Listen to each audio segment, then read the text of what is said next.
सत्य फल और असत्य फल में आज हम लोग अंतर समझेंगे क्या होता है। इसमें से एक क्वेश्चन पूछा जाता है, बायोलॉजी का क्वेश्चन है कि असत्य फल और सत्य फल क्या होता है। तो असत्य फल आप याद रख लीजिएगा तो आपको पता चल जाएगा कि असत्य फल होता क्या है। असत्य फल याद कीजिएगा और सारा जो फल बच जाता है वो आपका सत्य फल में आ जाता है।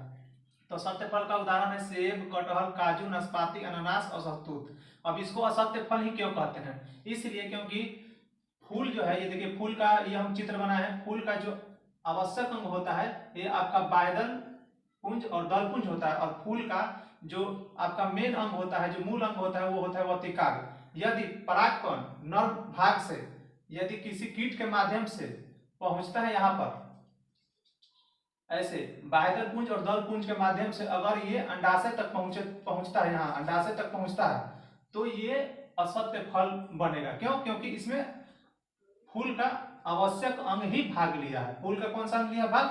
आवश्यक अंग ही भाग लिया है। आवश्यक अंग ही भाग लिया है।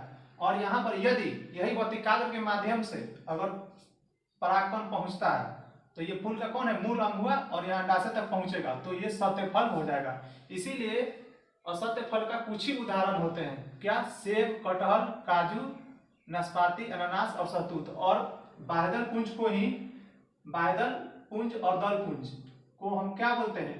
इसको पुष्पासन बोलते हैं। तो जहां जहां दल लगा रहेगा उसका खाने योग्य भाग होगा वो असत्य फल होगा। जैसे सेब का पुष्पासन देखिए, पुष्प बोले हैं कि बाह्यदल पुंज और दल पुंज को पुष्पासन बोलते हैं। उसी पर कटहल का परिदल पुंज देखिए, यहाँ पर परिदल पुंज लगा है, दल पुंज लगा हुआ है, दल पुंज देखिए। यहाँ पर शहतूत का देखिए परिदल यानी कि दल पुंज लगा हुआ है, यहाँ देखिए परिदल, दल पुंज। और यही आपका मुख्य क्या है? असत्य फल का आपका उदाहरण है। तो इस प्रकार से आप समझ गए कि असत्य फल क्या होता है और सत्य फल क्या होता है। असत्य फल क्या होता है? जिसमें बाह्यदल पुंज और दल पुंज भाग लेता है। आवश्यक अंग यानी कहने का मतलब मेन फंक्शन से काम ना करके क्या हुआ ना कि पुष्प का जो आकर्षक अंग होता है, जो देखने में लगता है कि ये है, तो उसी से ये निषेचन हो जाता है इसका अंडाशय के पास में। इसीलिए इसको सत्य फल नाम दिया गया। और सत्य फल में वर्तिकाग्र भाग लेता है अंडाशय तक, तो इसको सत्य फल कहा जाता है। अब आइए हमको पढ़ाते हैं आपको अनिषेक फलन। अनिषेक फलन वैसा फल होता है जिसके अंदर से बीज नहीं निकलता है। जैसे आप कोई फल अचानक काटे उसमें से बीज नहीं निकले, इसका मतलब आप समझिए कि वो अनिषेक फलन है, यानी कि वो बीज रहित होगा। जैसे केला आप खाते हैं तो क्या बीज निकलता है? नहीं निकलता, इसीलिए अनिषेक फलन है।